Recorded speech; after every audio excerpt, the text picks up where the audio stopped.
Hey guys, today we are going to be learning about significant figures, and I have a couple of goals for you. I want you to be able to define the terms uncertainty and significant figures, and I also want you to be able to look at any number and know how many significant figures it has and how to determine these significant figures if you are the one doing the measuring. You may be asking, why is this important? And again, as I have said many times, chemistry is very much its own language, and chemists have to be able to communicate to one another that yes, this amount of this chemical was actually 0.000 grams, and you will need a scale or some kind of measuring device to get it that accurate in order to be able to duplicate what I am doing. For example, if you're making some sort of medicine, if you are doing what I used to do and taking samples out in the field of water, groundwater, soil, things like that, people need to know exactly how much of certain chemicals are in those things. So that is why we use significant figures and why you have to have an understanding of those in order to have a basic knowledge of chemistry. Okay, now that you know what you need to learn from this lesson, I want to make sure that you get your vocabulary in the glossary section of your notebook. That should be the last section, whether you have a 3-subject or hopefully a 5-subject. You need to go in the back and in your units of measurement or basics, whatever we've decided to call this unit, make sure that you have a section for the vocabulary.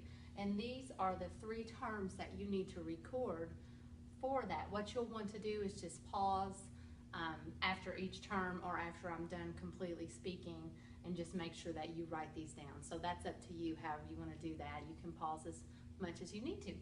Okay, so the first one that we want to talk about very quickly is uncertainty.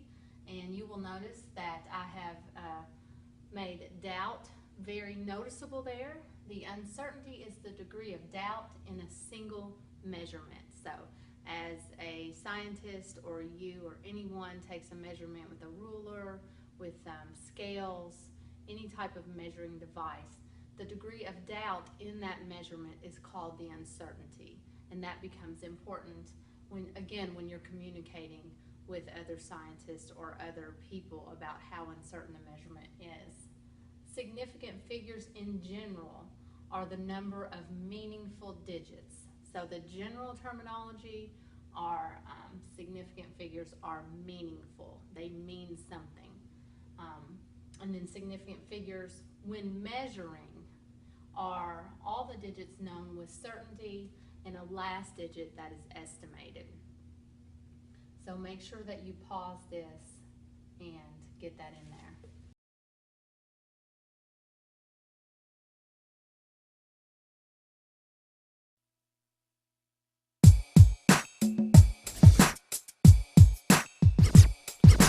When you take a measurement, what makes it significant? The numbers that you measure are the ones that you should treasure. When rounding answers off with math, sig figs can be the easy path. However, can you see? I see how many sig figs that there be. Here's a way for you to tell. It's better than a magic spell. So pay attention to the words, and it won't seem quite as absurd like me saying word. If your measurement is smaller than the number 1, finding out the sig figs can be a lot of fun. Find the first non-zero that's on the leftward side. From that place on to the right, they're all sig figs. What a ride! 0.00350 has 3 sig figs, starting from the 3 and going all the way to the end. If your measurement is bigger than the number 1, start with the first digit, your counting's just begun.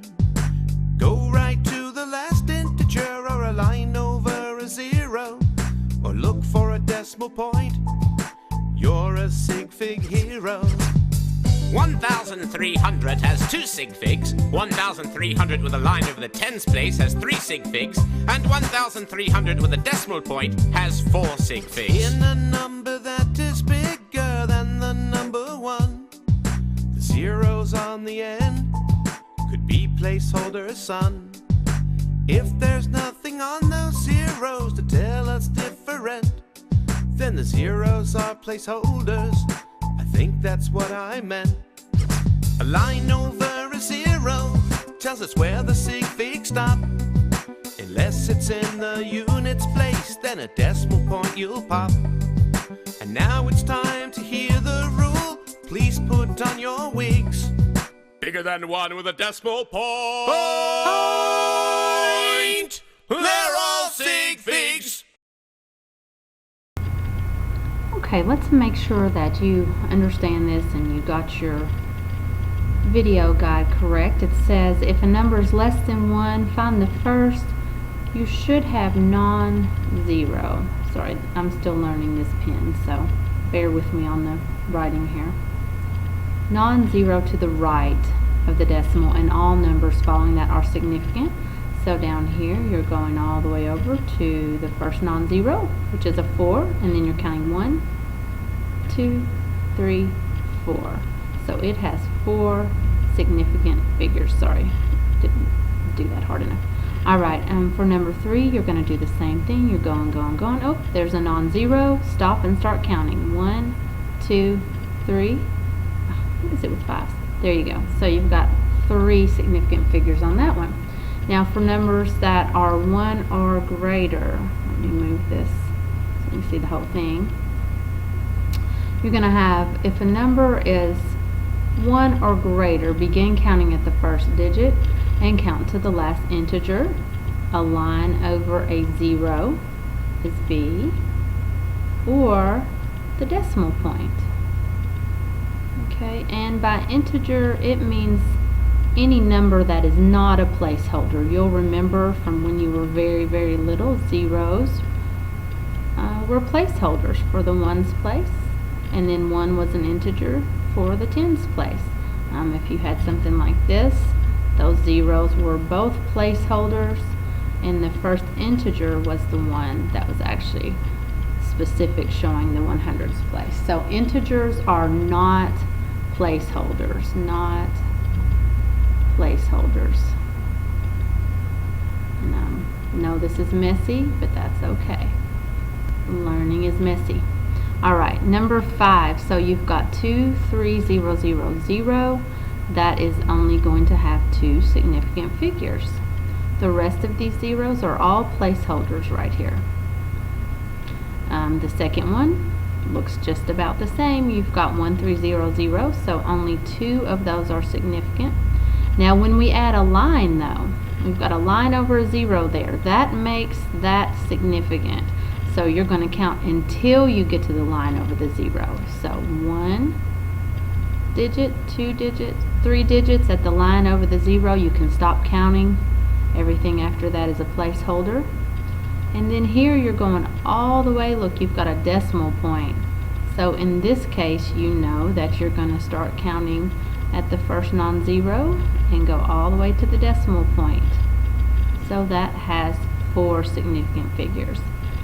The last thing that you need to have on your paper is what happens if you have, let's change our pen color here, something a little different. What happens if you have 1300.513? You've got a little better equipment to measure whatever that, let's say it's grams, whatever it is. Okay, so in this case, if you will remember on the silly video that I made you watch, anything greater than 1, and you need to write this with a decimal, right, what's in the red here, decimal point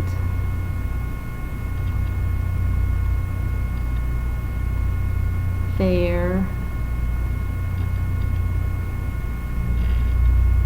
all, you want to underline that, whatever, all sig figs. go on and pause that if you did not get all that along with me, and make sure this is on your paper.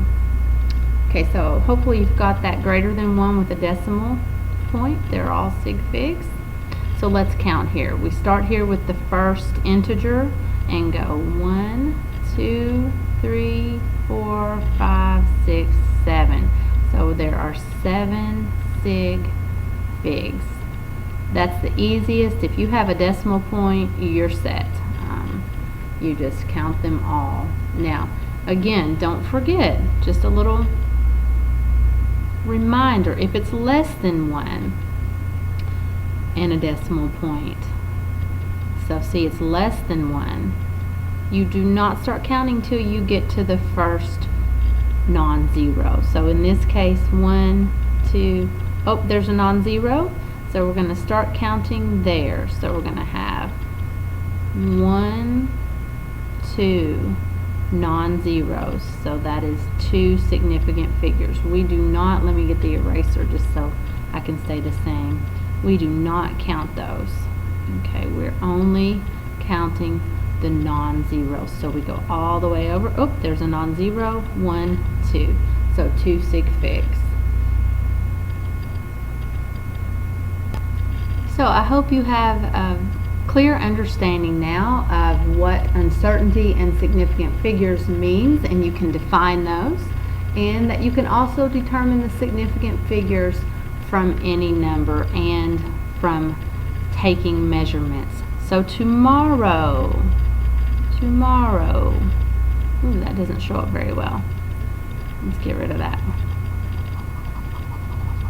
And just so you will know, and I will not have any people saying, I didn't know, we will have, oh, that's messed up.